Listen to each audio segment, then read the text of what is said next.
Well, happy Tuesday. It is Tuesday, February the 18th in the year 2025, and welcome to another edition of Tuesdays with Tom. You remember the feel-good story about the good deed Boy Scout who would help old ladies across the street in busy traffic? A random act of kindness. Well, this week is Random Act of Kindness Week, and yesterday was a Random Act of Kindness Day. Random acts of kindness and week and day is a time to celebrate and encourage random acts of kindness. Random Acts of Kindness Day is a beautiful day that inspires people to spread love, compassion, and positivity through small, unanticipated acts of kindness. It's just a day to celebrate kindness and the whole pay it forward mentality. Think about a random act of kindness you can do for someone this week. Buy them a cup of coffee, or more importantly, pay for something for someone who can't afford it. A random act of kindness. Try it. You might like it. Our G-list guests today are sisters, Harrell and Shanika McLendon. They are co-founders of Seven Sisters & Company. With the support of all 10 of their siblings, which is another story, they've built a holistic health and beauty company that empowers the community to embrace natural beauty and wellness. So we look forward to an inspiring conversation about entrepreneurship, family legacy, and the power of purpose. We look forward to that conversation. So, our show today is brought to you by Best Girl. Let's hear from Best Girl. Best Girl is a consulting firm that provides customized leadership, access and inclusion, public relations, communications, and organizational consulting services. Clients include Fortune 500 companies, utilities, higher education institutions, small businesses, and associations. Best Girl's team of consultants, led by Joyce Gilly-Gossam, Emily Hedrick, and Sean Jones, partners with business and education clients to promote organizational effectiveness, communication, motivation, and leadership, with always an impact on the bottom line. Best Girl's customized consulting services include strategic planning, corporate communication, executive coaching, fundraising, and economic development.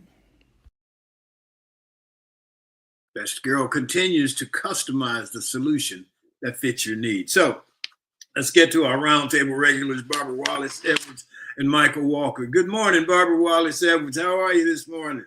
Good morning, Tom. I'm doing well. Thank you. How are you this morning? I'm doing great. Good morning, Michael Walker. Well, how are you?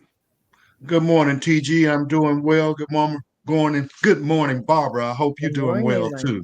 Thank you. I am. Pray that you are. All right, you got it now, right? You got it. Yeah, easy for me to say. Barbara, what's happening in your world? Well, Tom, I first want to start off by offering condolences to the family of Elaine Summers Burton. I don't know if you remember Elaine, and Michael, you may know Elaine as well. She's a fellow Auburn graduate that lived there in the Opelika area. But Elaine passed away on last week after a very brief illness. And she's one of my sorority sisters, a beautiful person, both inside and out. She was placed on one of the first lines Delta Sigma Theta had there at Auburn University. And our condolences go out to the family. Tell me her name again. Elaine. She was Elaine Summers. I don't know. I remember the name. Yeah, but Yeah. her married name was Burton, but Elaine Summers Burton. But yeah, I think she may have graduated Auburn in maybe in 1975, Tom, with you. So okay. But anyway, she passed away in very brief illness, and so really sad situation. But offer condolences to her family.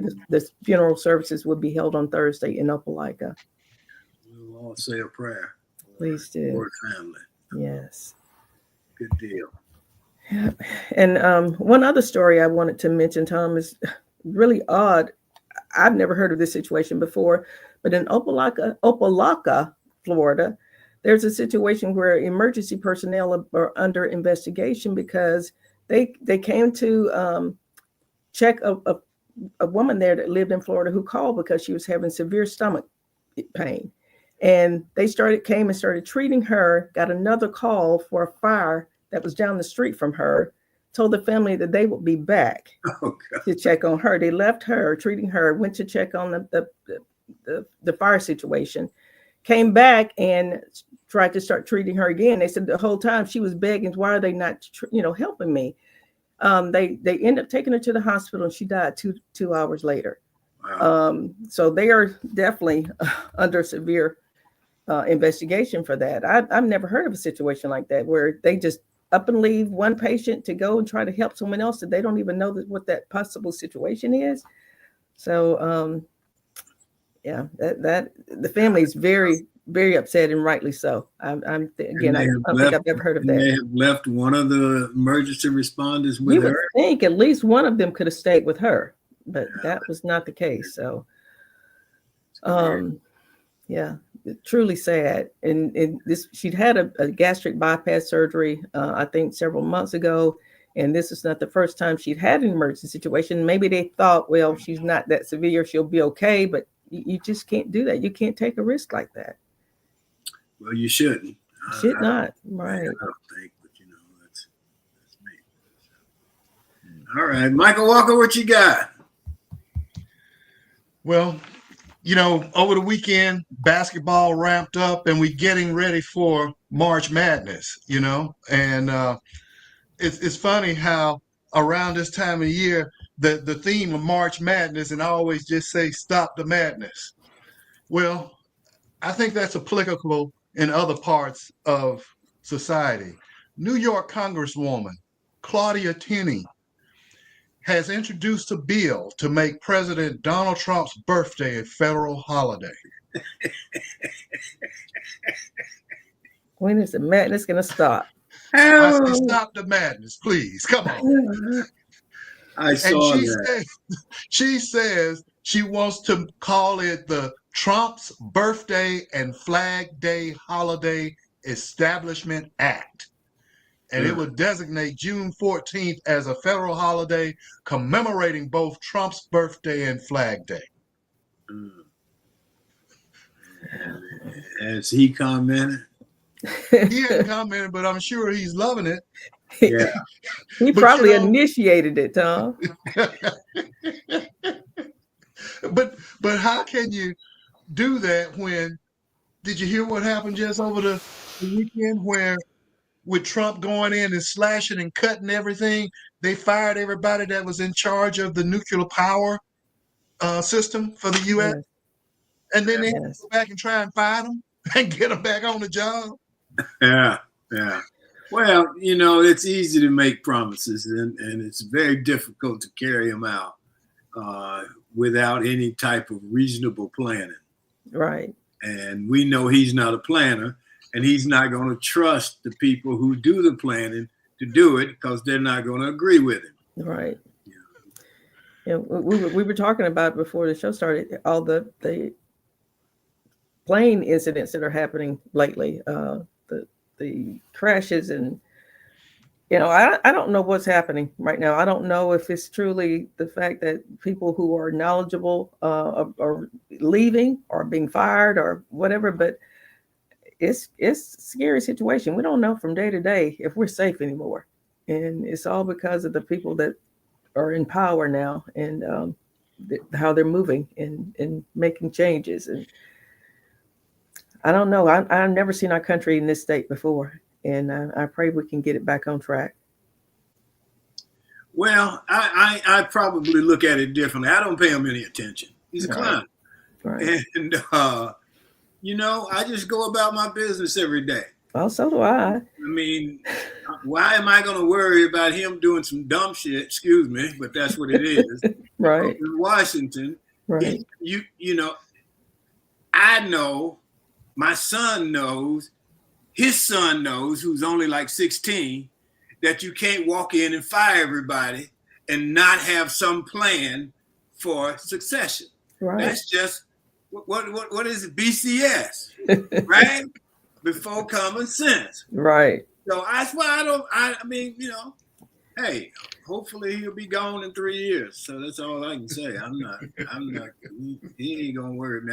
Hey, what little hair I got, I want to keep. You know? No, that's right, Tom. Michael, what you got?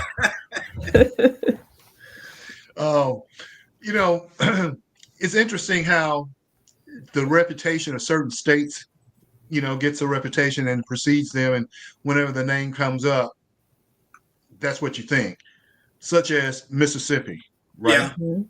When somebody say Mississippi, your mind automatically go to these thoughts, Right. certain thoughts that we're not proud of. But what would you say if I told you that the first African American to be elected to the U.S. Senate in 1870 was elected out of the state of Mississippi? Wow. In, his name is Hiram Rhodes Revels. He was born in North Carolina in 1827. And he was a minister, did a lot of different things and stuff, and was in the military and what have you. And he ended up going to Mississippi to fight in the Battle of Vicksburg, Mississippi. And in 1870, the Mississippi State Legislature elected him to fill a vacant Senate seat. And he used this opportunity to continue to fight Reconstruction era racial discrimination. Good for him. And Right. How long did he stay in office, Michael? Did it say?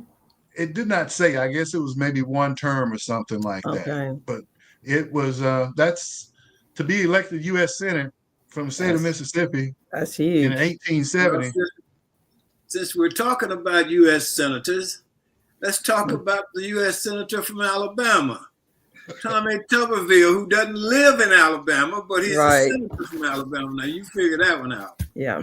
But now, after the Super Bowl, Tuberville coached at Texas Tech, and Mahomes went to Texas Tech. Right. So Tommy Tuberville said that he and Patrick Mahomes were really good friends. That's a quote. Patrick Mahomes says he don't think they've ever met. Yeah, because didn't Trump say that Tuberville actually recruited Mahomes? And Mahomes like, no, he didn't. Yeah, that's where it started. It started from that. Trump said that Tommy Tuberville, because he tell everybody to call him coach. The first thing is his name is tied with Auburn. So Trump want to talk about his sports knowledge and go, well, Tommy Tuberville, also coach at Texas Tech, did a great job with Patrick Mahomes.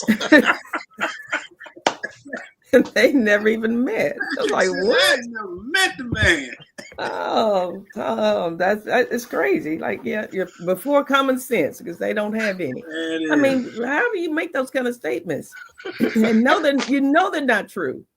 I mean, it's like if you got to tell somebody something and it's not true, right? Then there's a big hesitancy to even tell it. But it doesn't normally, but it just flows out of their mouth like every day.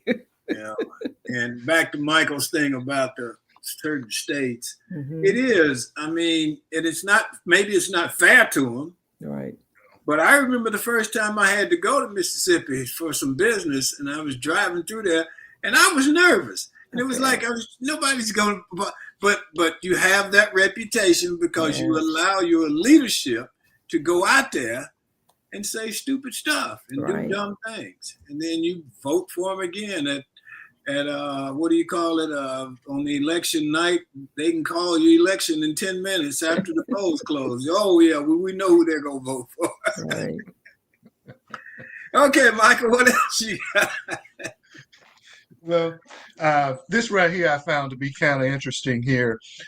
We've had COVID, and now, we've got a groundswell this year, people having flu, RSV, and, even measles.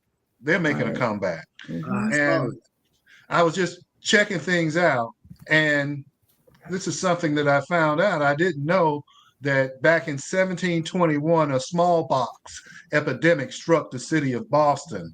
And a person, his name is Onimus, who was purchased in 1706 for a guy by the name of Cotton Mather. Onimus brought vaccinations to the U.S. back in 1700s. and told this guy that had so-called purchased him that back in Africa for centuries, they did a process called inoculations and stuff, and showed them how to do it. And that's how they got smallpox under control. And you think about where we are today with vaccinations and where we are. And the current president has said, can't we just drink some bleach and stuff? And, and then you got all these other people that were deniers and denying vaccinations. And the other irony I find in this is, and I know this part of what goes on with confusion, but you think about the Tuskegee experiment and all of that. How ironic is it that an African American or an African, he wasn't even an African American, he was an African, comes to the U.S. and bring in vaccination. And again, Michael, that's something I've never heard before. That should be something that's common knowledge in our history books that everyone knows and hears about. And that's just kind of been pushed under the rug. Well, never heard that before. That is great information. Yeah, absolutely. You got to educate yourself nowadays. You do. That is so true. So you true. Be educated. Right. Better. And just study a little bit. It doesn't hurt to study a little bit. And just things about what's happening beyond what you're being told and beyond what the news cycle says. Exactly. Because unfortunately, this channel is skewers this way, and then this network skewers that way. And are you really getting the news? Are you getting Walter Cronkite type news? Right. No, I'd say no. Right. Since it is basketball season and we are proud alumni of the #1 basketball team in the country, what's your feeling about where Auburn stands right now and about the big game this past weekend in Tuscaloosa? Me? Yes. Yeah. Go ahead. No, I think I mentioned it earlier. That's the first game I've seen them play, the whole game. And I thought they played very, very well. I thought they played defense.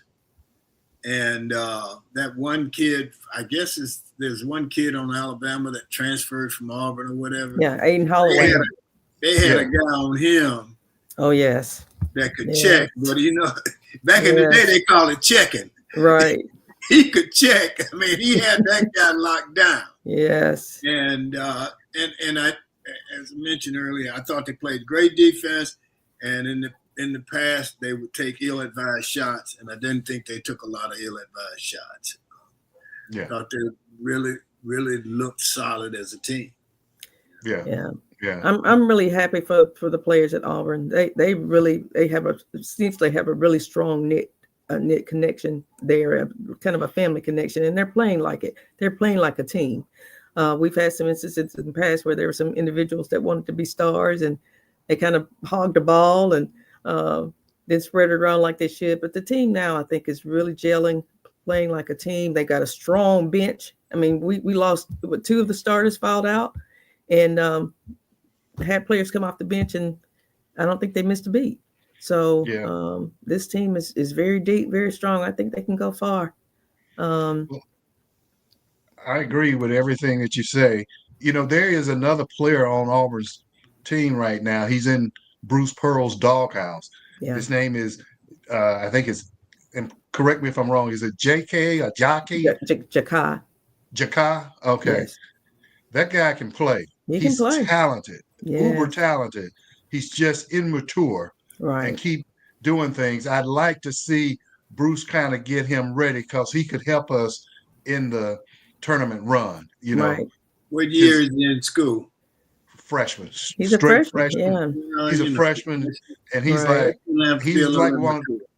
one of the top players in the country, recruits that was coming out, 5-star, and he's really good. I didn't watch the game Saturday. I would say he only got a chance to play like 1 minute or something in the game on this past weekend. And he is a very talented young man. Like you said, Michael, I think he's very immature.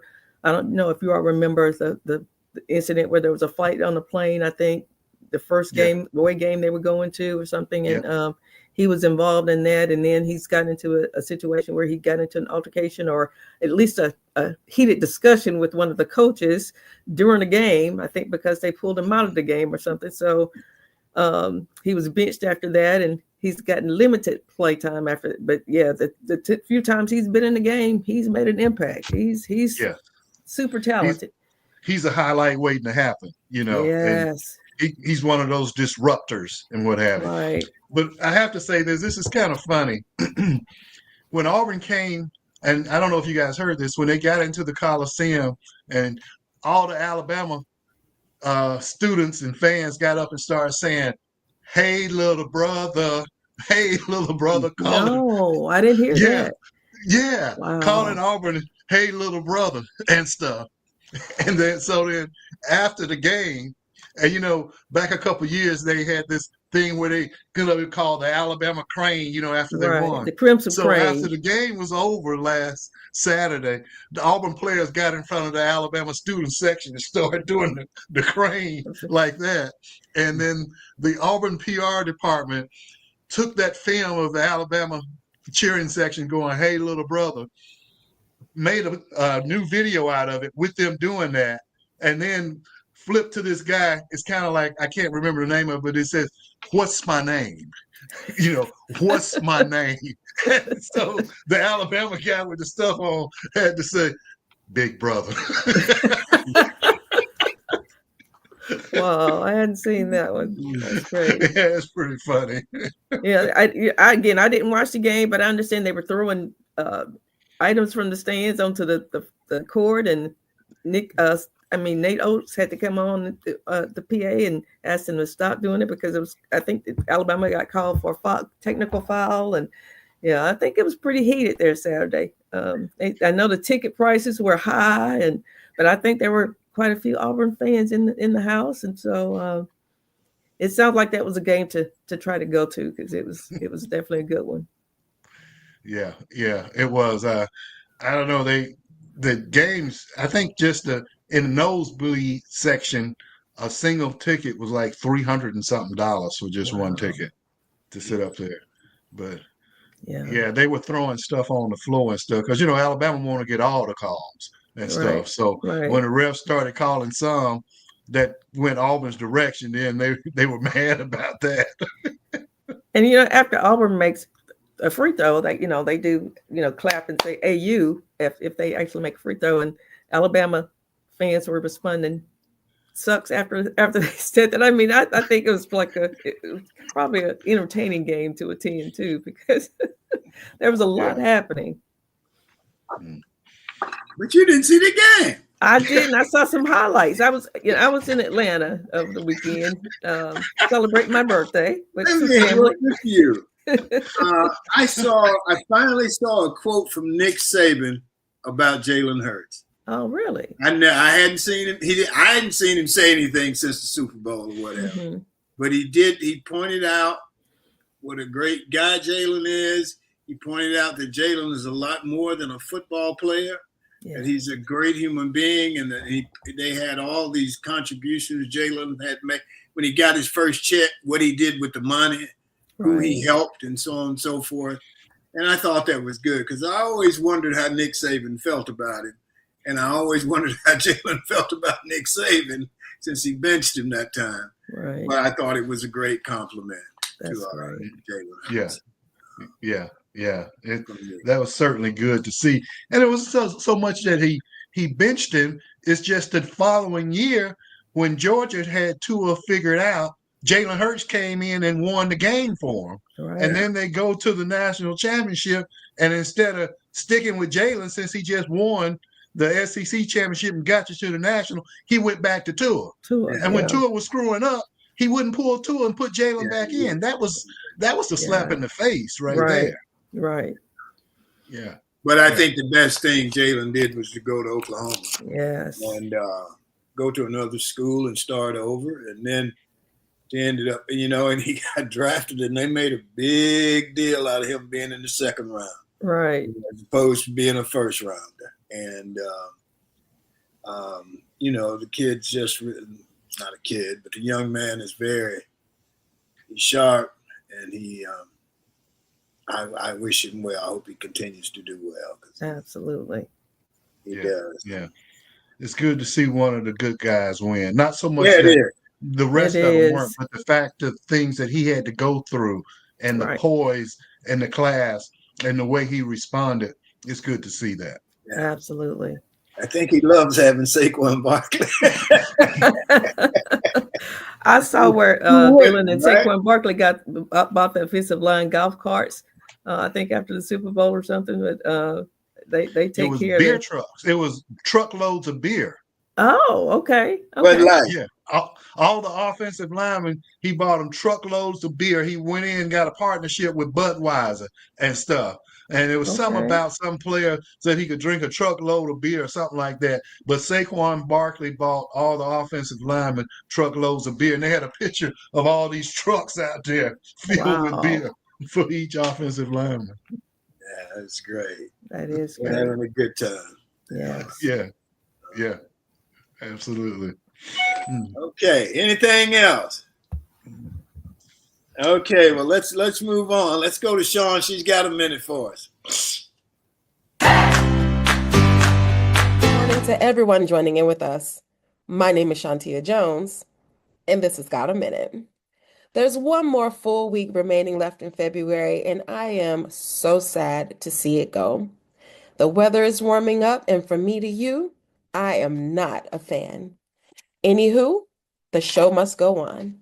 Now, in today's news, Barbara Charlene Jordan, the first African-American congresswoman to come from the South, was born. She was an American lawyer, educator, and politician who served in the U.S. House of Representatives, representing Texas. As a high school student, she became a skilled public speaker, winning a national debate contest. Jordan was elected into the House of Representatives in 1966, where she advocated legislation to improve the lives of minorities, the poor, the disenfranchised, and sponsored bills that expanded workers' compensation and strengthened the Voting Rights Act of 1965 to cover Mexican Americans in the Southwest. Thank you all for joining in. My name is Shantia Jones, and this has Got a Minute.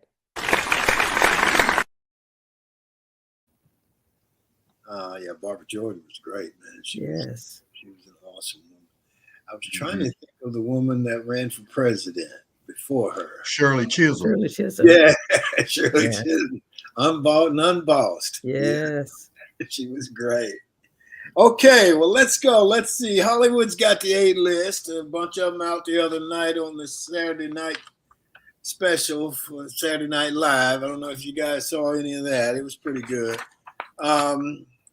We have the G-list on Tuesdays with Tom, and today our guests are sisters, Crystal Harrell and Shanika McLendon. They are co-founders of Seven Sisters and Company. It says with the support of all 10 of their siblings, they've built a holistic health and beauty company that empowers the community to embrace natural beauty and wellness. So let's welcome the sisters, Crystal and Shanika. Good morning. Good morning. All right. How you guys doing? Okay. You're muted, Nika. Certainly not a healthy. Good. How are you? Oh, good. That's good. That's all right. That's all right. Well, you guys have big smiles for us this morning, so that's a good sign. So Barbara's going to start off. She's got a question for you. I do. Thank you, ladies, for joining us this morning. And like you, I grew up in a large family. Talk about your early years and formative years, and I know both of you are experiencing your careers, and just talk about your early years growing up in the household with a household of 10 siblings. That had to be really interesting. It was, but my perspective of growing up would be very different from Crystal's because she was the baby. I was one of the oldest, so I was more of the helper. So I was taking care of kids, helping make sure everybody have the things that they need, and cleaning and cooking. So I was more of the big help to my parents because I was doing everybody's hair, and that what got me into doing hair, I guess. Okay. So it would be so different from my perspective to hers, but it wasn't horrible. But it brought us close. I feel like it brought us closer now that we are older.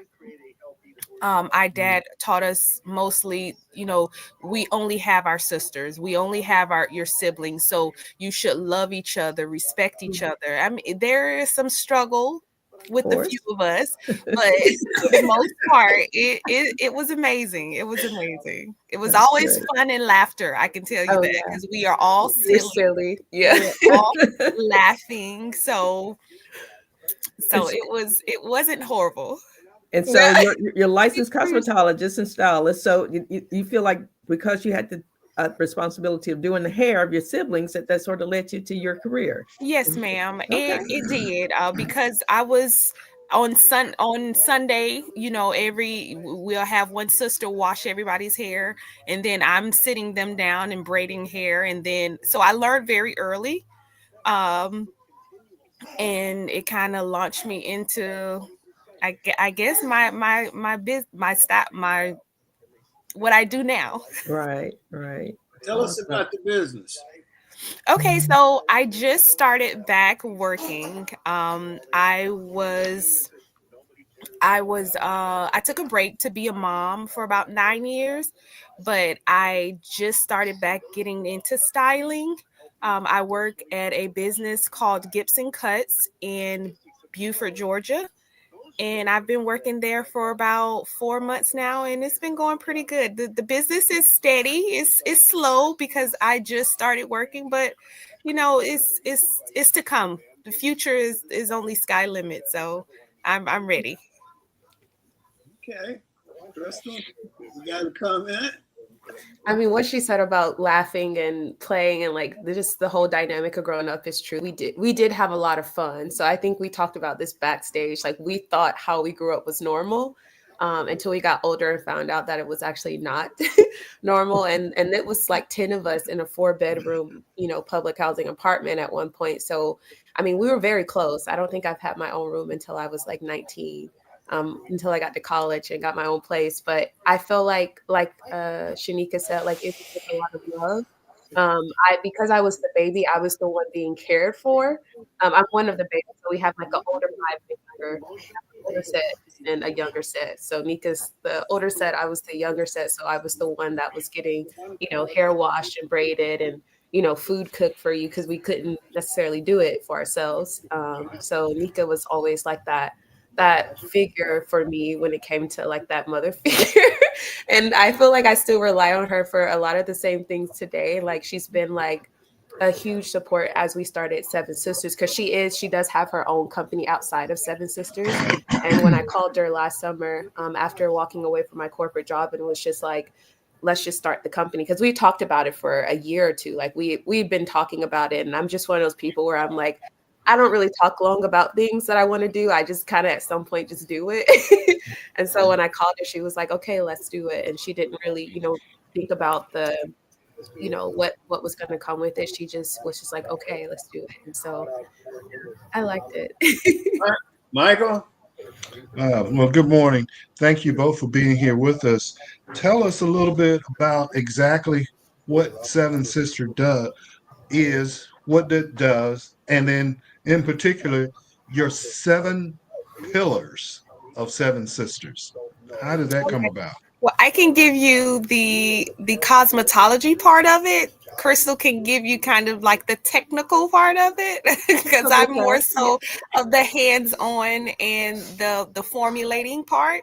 So Seven Sisters is an all-natural product line that we decided to make. No preservatives in it. So we were trying to get something because the products these days, they come with a lot of fillers, a lot of additives, a lot of chemicals, gobbledygook that you don't need when it Right. comes to hair growth and skincare. So we decided to make something to where it's all natural, cold infused herbs in our products. And it's just, we wanted to get back to simplicity when it comes to formulating, because with me being a stylist, and I have been around so many conditioners, creams, and oils that have so much stuff that you don't need, that's actually drying your hair out and your skin out. So we wanted to give something to nourish your skin, nourish your hair, to promote good, healthy hair growth. Yes. Awesome. And I was coming at it from more of the public health. So I, by the time I, started working, I just finished my doctorate in public health. And so I was studying like community health. I was studying holistic health and well-being, and those things were very fascinating to me, but I couldn't necessarily find a place to put that passion and to put just like the level of, I feel like, care that I had for, like, when it came to our community health. And like Shanika said, like, a lot of the chemicals that are provided for Black hair and provided for, natural hair and natural skin are filled with so many things that you don't need, that actually do more harm than good. So I was just like, okay, like, I have a sister who's a licensed master cosmetologist and esthetician, and like this degree in public health and this passion for community health and holistic health. Like, let's see what we can create together. And that's where the 7 pillars came from. So they're community, resilience, sustainability, empowerment, health, education, and beauty. And all of them serve as like the pillars that uphold who we are as a company. And it's really like written into like our like company mission. Like, that's why when we first started talking about it, we kind of like vowed to like never add anything harsh to our products. Like, everything that we do is around sustainability, it's around empowerment. That's where the Sisters in Strength movement, or SIS movement, was started. So we're still young. I think when did we get our registration? Probably like last September. We registered in the same county, Gwinnett County, the same state where our ancestors were farmers and entrepreneurs. So it was just like a really kind of like a full circle moment for our family. And so we're still growing. We have repeat customers now, so we know our products work. Nika did really well with the formulations. Like, that girl is a goat. Like, we got it on the first try. Well, thank you. So yeah, we have a lot to learn, but I feel like as a start, we did really well in our first couple of months, and we're just, really holding on to that faith that things will continue to grow as we continue to learn. Okay. Who's up? I've got a question for you, ladies. First of all, I want to just say thank you, because from a person who suffers from allergies and sensitivities to all kinds of chemicals and stuff, I'm really strong. When I'm looking for a product, I read every ingredient that's included there, and it's so hard to find things that are all natural, doesn't have all these chemicals and fillers in it. So thank you for coming up with some products that meet those needs. But talk about your different products, if you will, and what you have to offer right now, and how can people find those products? Go ahead. Okay, so we have we have a body butter, and we have a hair growth oil. We have the tea refresher, which you can use on hair and skin. With me being a licensed esthetician, I am a big advocate of healthy skin as well. So it's not just the hair, it's the skin, because everything starts with the skin.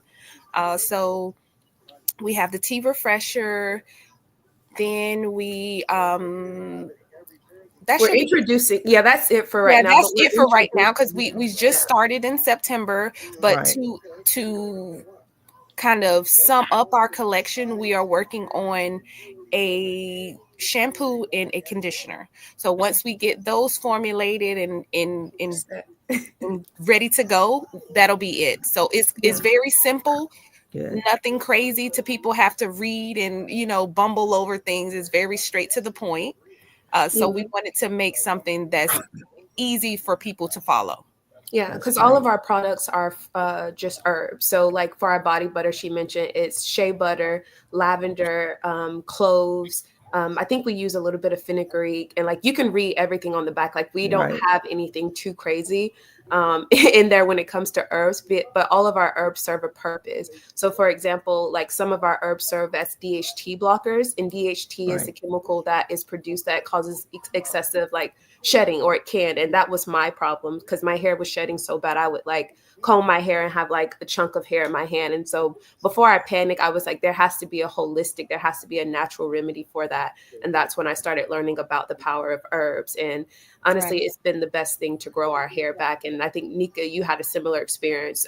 So it's just like with one of our sisters. So I didn't have the experience. One of my sisters that was with me, she, for some, I guess, stress and everything else in life, and that's another thing. We have to come, the root cause issue of hair letting loose is stress. So we got to get that part together. But nevertheless, she was stressing, and she ended up losing her hair. So I was like, okay, I got you, girl. So I end up making her something, and not knowing that what I'm doing on my end and Crystal's on the other side of the world doing what she's doing. I was in Germany. Right. So it just kind of like, when she said it, I was like, girl, I've been doing this forever. So, why not? But it just all worked out, and it lined up perfectly for us to do it. So I just say, why not? Yeah. Right. That's great. So I got a question for you. Go ahead, Mike. Okay, I just wanted to piggyback off that. So you both were working on a solution for hair loss in two different parts of the world at the same time. We without didn't talking to each other. Yeah, no, right. We never talked to each other. And then when she called me, she was like, I'm so sick of this job. And would you do this? would you start a hair business with me? And I was like, okay. I've been doing it already. I didn't know what I was going to be needed to do, but I was just like, okay, why not? We tried everything else. So why not? Yeah, she didn't ask any questions. She was just like, really, she really had a lot of faith. Because like I said, like I was dealing with it. And once my hair started to grow back and thicken, I was like, oh, this is powerful. And I was learning, like I was doing a lot of research from women online who had grew their hair to like tailbone length, because we do have this myth in the Black community that Black women can't grow long hair, but that is false. We just don't have the right products for our hair. And once we have that, I'm telling you, like it's like a rocket. Like Nika's hair is like down to her butt. Like my hair is like mid back. We've grown our hair, like, and we have healthy hair, more importantly. And then the public health aspect is to help mitigate a lot of the stress. So that's where that community comes in, because stress is a big thing. And it does affect the way that you look. It affects the way that you feel about yourself. So that's like the undertone of Seven Sisters and Company, is that we want to help women feel beautiful from the inside out. And natural beauty is not celebrated enough, but we have it in our community, and it's very prevalent. That's great. So let me ask you all something. So it's 10 siblings, right? How many girls? 7. So what about the 3 boys? Y'all don't include them on stuff? They buy our products. They do. They buy our products. We have an older brother, Omar. He's take their money. Yes. But we did say we were gonna make a line for the men and call it 3 brothers. So we're still working on that. That's a work in progress. It's a work in progress. But we have to get our systems together first. We have to get Seven Sisters to viability, and then we can introduce, a different line. But we have talked about it. Okay. So any other questions? Yeah, so the hair growth shampoo you have only works for women, not men. It works as long as you have hair and skin. It'll work for you too.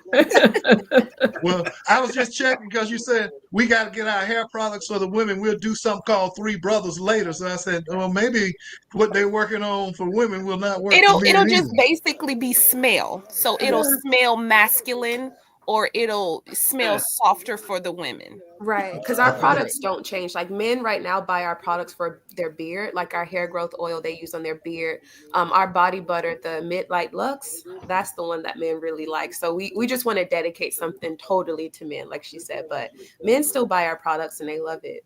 And I know I think somebody asked this question, but now where do they get these products if they're not in close geographic proximity?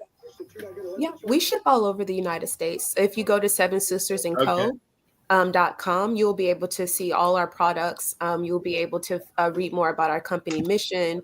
And Shanika, she's the one on the back end doing all the packing. So we pack it sustainable. Like we have sustainable packaging as well. Like we don't use any plastics. So yeah, like we're working. Very good. Okay. Other questions?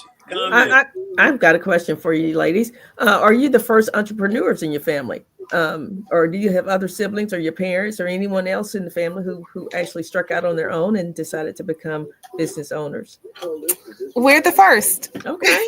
In this generation. In this generation. In this generation. Okay. That's great. Joyce says to tell you guys hello. Oh, hi, Auntie Joy. I have to attribute a lot of the reason why we started, at least from my end, was because of Auntie Joyce, because she told me to make a list of all the things that brought me joy. And a lot of the things that I had on my list, we're doing it now. So it's just like, it's beautiful to see that you can still create something from a place of love that actually helps and actually makes an impact in your community. That is great. Okay. Hey, who's got another question? Hey guys, I need to step away for a minute. We got somebody here. Okay. I'll be right back. So y'all do a couple more questions. What I was about to ask you is, tell me a little bit about your, I guess maybe it would be your grandparents or so that started in Hawkinsville, Georgia and stuff. Tell us a little bit about your family history and legacy. I think they were entrepreneurs, and then weren't they the original that started doing some things like this? So tell us about that story. Yeah, so I shared it with my family a couple of years ago, right, Nika? We were, I was doing the family history, the genealogy of our family, because in college I was working with a professor who was into genealogy. And so he was encouraging me to do my family history. And at that time, I was so tired of people telling me where I came from. And in the history books, you know, they tell us we come from uneducated, enslaved persons who, you know, couldn't read or write and all these other things. So I was just like, okay, I'm going to do some digging and see what happened. And long story short, found out that they were entrepreneurs in the state of Georgia, in Hawkinsville, Georgia. And they were given over 111 acres of land when they were freed and taught themselves how to read and write, ended up employing their family members. And so that land is still in our family today. Wow. And so we just kind of, that entrepreneur spirit is been in us. It's in our blood. We just, you know, had to reawaken it. That's great. Okay. Yeah, that's amazing that they were able to do that. So you kind of inherited that. So tell us about your three brothers now. Are all them in separate careers now? I see you pointing at one. Is one out there or something? No, Nika knows more about that because she's the older. She keeps tabs. Actually, so we have it is Omar, Victor, and Elijah. They Elijah and Omar went to the military. Omar, he ended up doing some work in police force, SWAT. He is, I don't know what rank he is. He's a captain. He's a captain. Okay. He's a captain. He's a captain. And then Elijah's in Hawaii, and Victor, he's in Utah. He's a business owner as well. Okay. That's great. All right. What kind of business is he in? He has a, like, I would say it's like a bar, nightclub type deal, if I'm not mistaken. In Utah? In Utah, yes. Wow. That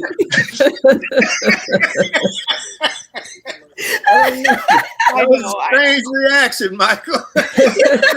We never met Michael. You have to go out there and visit Michael if you have. It's quite. It is beautiful. It is beautiful.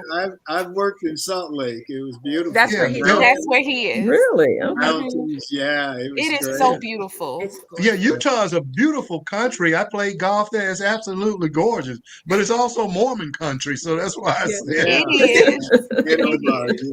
I think he went out there for like a football scholarship out of high school, and then he just ended up staying. Never came back, which I don't blame him, because coming back to Alabama.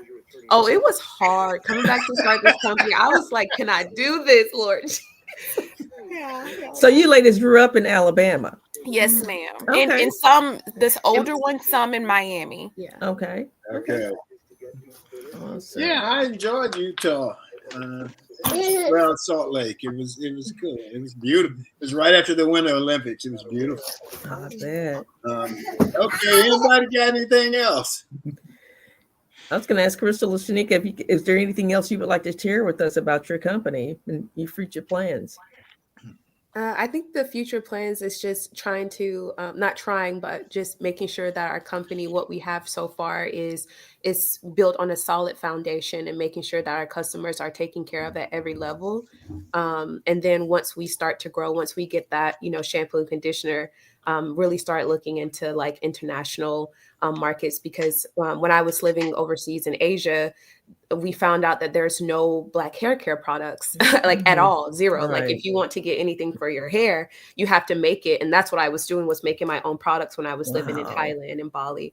So we would like to get over to the Asian market and see where we fit in. And I feel like that would be really good for like a lot of the people with Afro texture hair who do travel. And even though you can use our products on any texture hair, it's specifically formulated for, Afro texture hair, because that's what we know. That's what we, right, are used to. So let me go ahead. I was going to say, I don't know if Nika had any other vision for it, but we're usually pretty aligned with. Yeah, that's pretty aligned to what, I was thinking. And with me, like I said, doing hair and skin, I would love to reach people that travel and go to different countries that don't have the things that they need, because it's very hard to get products over there. So that's our main goal, and our, the most at the top of our list is just to help people. That's the reason why I did it, or I am doing it, is just to help people. Yeah, money is good, it is, but I just want to help people with their skin and hair, to be honest. That's my love. Joyce wants to know, are you also planning to provide wellness programs for the public? That's a part of the Sisters in Strength community. That's kind of like my baby. Other part, like that's what I love to do, is like mentor and help people with their holistic health and well-being needs. So it's a part of what we would like to do in the future. But with us kind of working on getting the foundation, it's kind of difficult to branch off and do the community wellness programs without having a solid foundation on our operations when it comes to products and operation. So it is definitely something we have in the works. I wish I could show like our company to-do list, because it's definitely on there. But yes, that is something we want to do, because it's important, and it'll help people when it comes to those stress levels that we typically see, and just understanding how your body works, and understanding how your internal health affects your external, how you are viewed externally as well. Right. So how do you guys feel? So Nika, she said your hair is down your back, and Crystal said her hair is down for her shoulders or whatever, and it's your hair. How do you feel about all these women with this long hair and it ain't their hair? Nika is a little bit more extreme in her view. I'm a little bit more grounded. When I tell you, it grinds. When I tell you it grinds my gears, it grinds my gears. But to each his own. Whatever you have to do, to love yourself. But we want to have something to where it gives you confidence into wearing the hair that grows out your scalp the way God made it. Right. Because adding the hair is actually more damaging. It is. And when I see people with light skin and their edges are not there, and it's a mental thing. There's this woman comes on ESPN, and she's got this long red hair that goes all the way down here, and one side looks like this and one side looks like this, and it's like, why would you do that? But it doesn't look as good as maybe. It's hard to explain, because like Nika said, it's one of those things where, at least for me, because I used to wear fake hair. I don't think, Nika, you ever did. just a little bit, but I was one of those people who would take extensions out of my hair and then put them back in like the next day, because I just had so much shame around my natural hair. Like I don't mind admitting that I did not love my natural hair because I was teased about it. And like now that I discover how to take care of my hair and I see its own beauty, it's like my self-confidence. So like I said, everything in Seven Sisters is not just about hair or skin. It's about who you are, your self-image. And I feel like the self-image of the Black woman especially has been it hasn't been celebrated. It hasn't been one of those things in our society that is actually understood. But I do believe that not always, some people just like having extensions, but a lot of the times, at least for me, it came from a place of having that low self-esteem when it came to wearing my natural hair. Before we have to go, I want to just do a little, I want to give them a little background. I met Crystal at Auburn when I was working with the athletic department, and I would counsel with certain athletes, and she was on the track team, and we counseled and we talked for a while, and I realized what we were talking about was over my head. So I got her in touch with Joyce, and they have gone forever. But Crystal, you went from Auburn. Where did you go? Tell us about that journey of where you went, what colleges and all that stuff overseas. Oh yeah, that was when I was 19 or 20 that we first met. And so that was 10 years ago, 10 or 11 years ago. Was it? Okay. But that was so from Auburn, I finished my undergrad in sociology and then started their MS PhD program in human development and family studies, but ended up switching to public health. So I got my first master's at Auburn, then went to DC to George Washington to get my master's in public health and epidemiology, and then went to Yale for my doctorate. And I just graduated last May from there. So it's been an 11-year journey with school altogether. Y'all see what I was able to do? Yes, right. All because of you, Tom. No, it's true, because I don't know where I would be if it was not for him and Auntie Joyce, because I didn't have a mentor. I didn't have someone who could see the vision. I feel like Auntie Joyce, she'll never tell me, she's never told me this, but I feel like she saw this version of me before I could. And she just believed in it enough until I could develop my own self-belief. Because I did not have a lot of belief in myself. Even though I was doing all the things, it was more so out of a place of fear. And now it's like my life is moving out of a place of love and joy. And it's all attributed to Auntie Joyce and her ability to get me to look at life in a more holistic view, I guess. She is so wonderful. And I love the fact that she had that type of positive impact on your life, Crystal. And that's what so many young people need. They just need someone to believe in them and show them, put them on the right path. And so thanks to Joyce. That is a wonderful journey. It's a wonderful story. Divine alignment. Absolutely. Okay. Anything else? Gonna plug on my computer. All right. No, it just we appreciate you having us on and letting us explain what the things that we are doing when it comes to hair and skin. So we just trying to reach as many people as possible to let them know that you can grow beautiful hair no matter what situation that you're in. It starts within. And once you get the within together, you can get the outward together. So as you guys grow and mature in the business and what have you, you're welcome to come back and keep us up on where you are. We would love to. We would love that.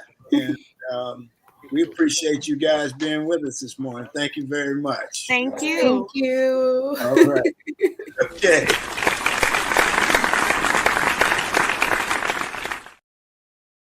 All right. It's great to see that has matured into something that we're all very, very proud of. And it's great. I enjoyed working with the athletes, and there are several that have gone on and done some pretty great, pretty wonderful things. And Crystal is just one of them. And so we're very grateful for that. My closing comment for today, or as I see it, I got a chance to see the Auburn basketball team play this past Saturday. They played Alabama. And of course, the Sports Center talking heads really, really played it up that it was Auburn and Alabama. I want to thank Michael Walker, who gave me a reminder to check out the game. And so I got to see it. Auburn played really well, better than any of the recent teams I've seen. There was teamwork. There was great defense. It was great defense because I'm a defensive guy. There was sensible offense. And in my opinion, this team can go much further, much further as they continue playing the way that they're playing. I wish them well. I think they have what it takes to reach their goals, whatever those goals are. I'm sure that they want to go to the championship. And so we will wish them well. And that's our show for today. Just a reminder, always remember that Black history is American history. I want to thank the audience. We appreciate you. We want to thank our G-list guests, the sisters, Shanika and Crystal. We want to thank sponsor Best Girl Inc. Thank our audience. Thanks again to the TWT team, Barbara, Sean, Emily, Michael, and Joyce. That's it on this February 18th in the year 2025. Remember, a day without a smile is a day wasted. Enjoy yourself. Make every day count. Stay safe.